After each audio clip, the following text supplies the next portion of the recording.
We knew that in the new TV deal with Sky, there was a window where 10 games were offered to a free-to-air broadcaster. And I think that the model for things like that is clearly the 100. There's now cooperation between a satellite broadcaster and a free-to-air, because it can benefit both if it's done right. Rugby Union have done that as well. They've managed to get a little bit on various different platforms which feed each other. The exciting thing, I think, from a Channel 4 point of view, is that they are renowned for innovation. I can remember coming across the NFL for the first time through Channel 4. It was a highlights program. It was, sexy. There was a rock soundtrack behind it. It was highlight driven. It was an hour. You look forward to the next hour.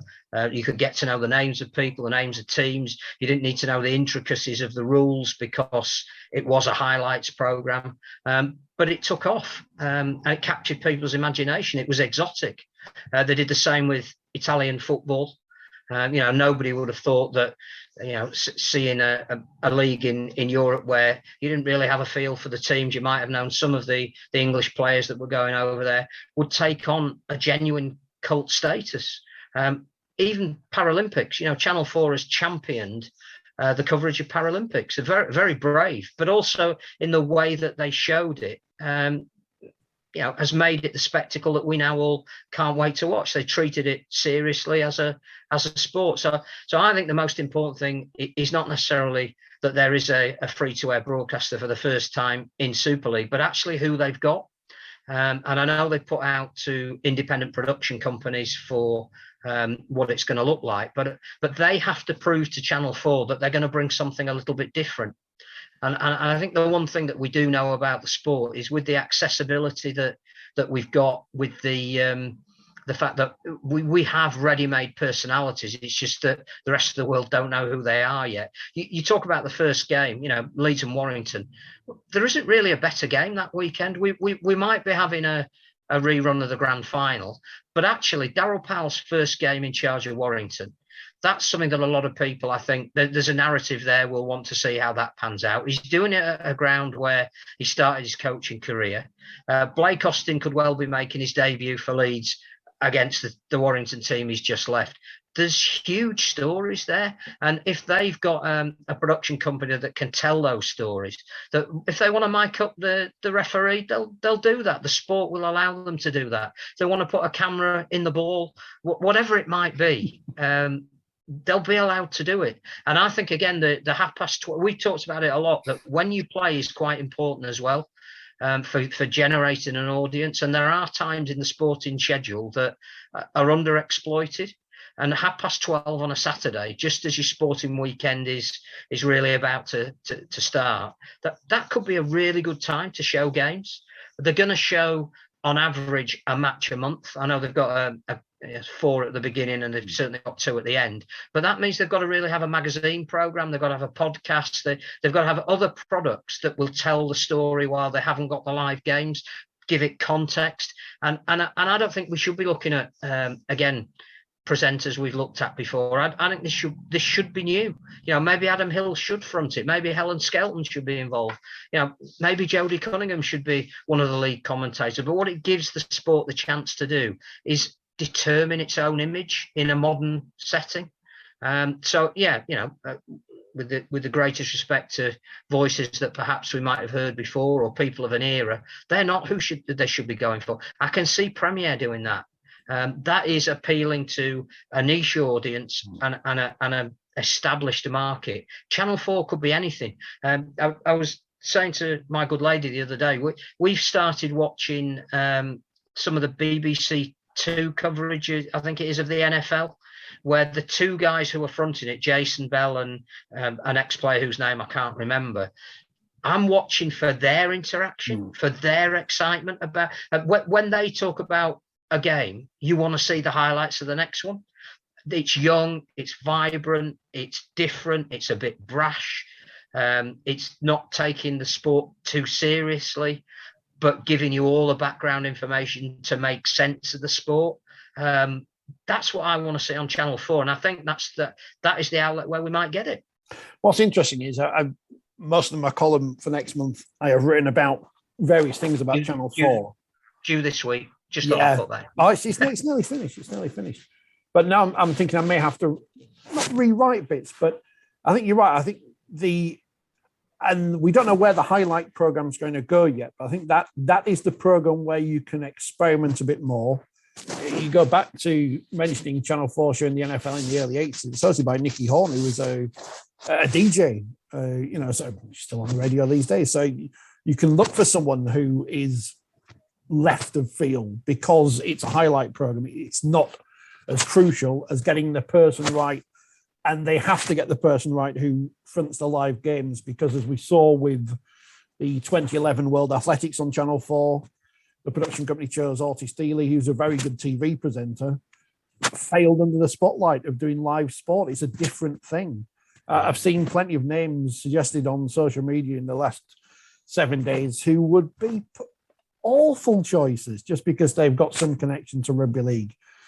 It's not an easy job doing live sport on television. Even the best, I think Des Lyman at the World Cup in 1990 froze on one game. So it's not an easy job. You need a very safe pair of hands for that. But certainly the highlights package, whoever takes it on, is certainly something you can play with and have a bit more fun with. And hopefully, and that's what happens. I just hope they get the right people in the right positions, because if they don't, then the game could be great, but the first impression will not be, and that's the concern. But people need to remember, and as you've mentioned there before, Channel 4 tender these things out to production companies. They are a publisher. They are not they're not like ITV. Well, ITV and the BBC are more like that these days as well. But they are a publisher, not necessarily just a broadcaster. They don't make programs. They commission people to make them for them. So it's all up in the air. It's all going to be very interesting in how they do things differently, because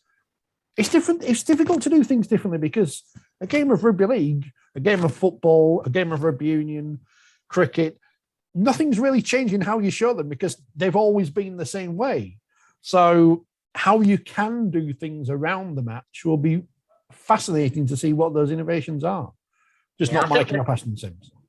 They need a strong lead commentator, because clearly you're going to have two markets to service at the same time. One, an established one who wants somebody who is credible and clearly knows what they're talking about, and one who can also at the same time explain it to potential new audiences.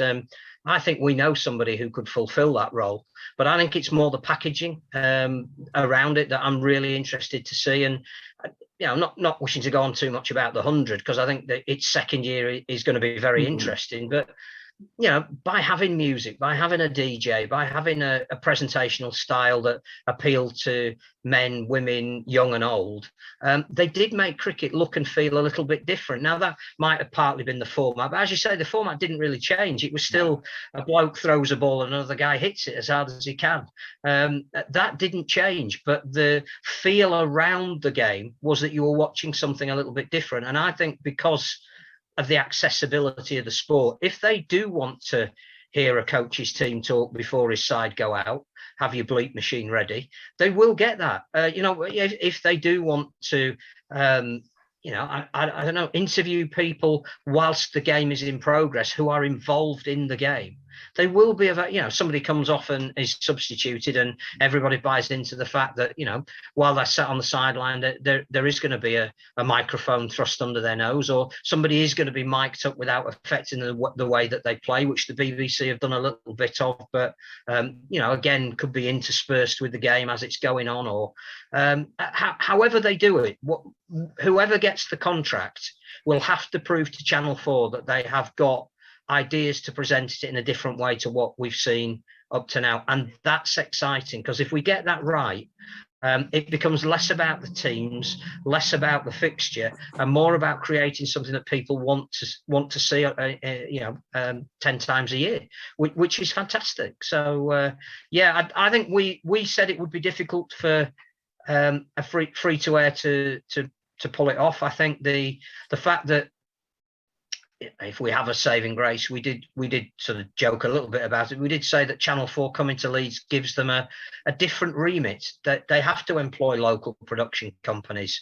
They have to use people who is putting money back into the local economy. That's why they've moved their headquarters. So there was always a chance that something that is very important to the sport, to the region, the sport that is, might have got a slot. They're not frightened to put Kabaddi on in the past, stuff like that. What we've got to do is to make sure that in this first year, we give them everything they need for the reason that they think it's going to be successful. In the second year, we take it to a different level. And when that second year finishes, they want to either get more involved in sport, or other broadcasters with more financial clout will say, having seen what you've done, we want a part of this. So it's very important that we make sure that we fulfill our part of the bargain and don't just clap ourselves on the back and say, it's great that Channel 4 are covering us. The clubs have to give Channel 4, the production company for Channel 4, as much access as they need, and more than they need. Give them everything. Because we will not get another chance at this. We have to make sure we are putting our best foot forward in every sense.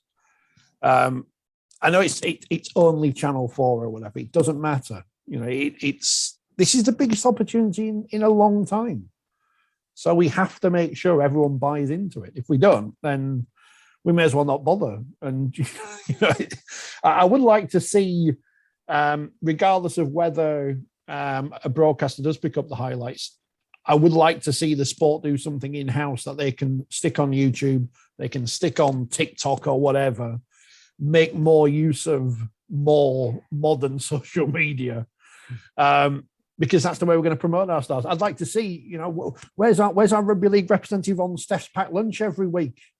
Chris Kamara's on there all the time. Where's Danica or whatever? Get him on there. Well, but I think that's how Channel 4 will help enhance the profile of the sport. That what they'll do is, if we can give them the personalities, they will roll them out into other programs. Adam Hills is doing a great job on The Last Leg because, he had a model of Kevin Sinfield on his desk this week. If there's a Rugby League story, he'll mention it. Now, the others on the panel were a little bit disparaging, particularly David Mitchell. But I think we can change opinions. And I think you're right that it's getting it on Bake Off one week or whatever it might be. Bake a cake of Kevin Sinfield's head. But the fact is, that's where they will see additional value. And I think we can provide them with it, because the one thing we know is we've got the stories. We just haven't been great at telling them.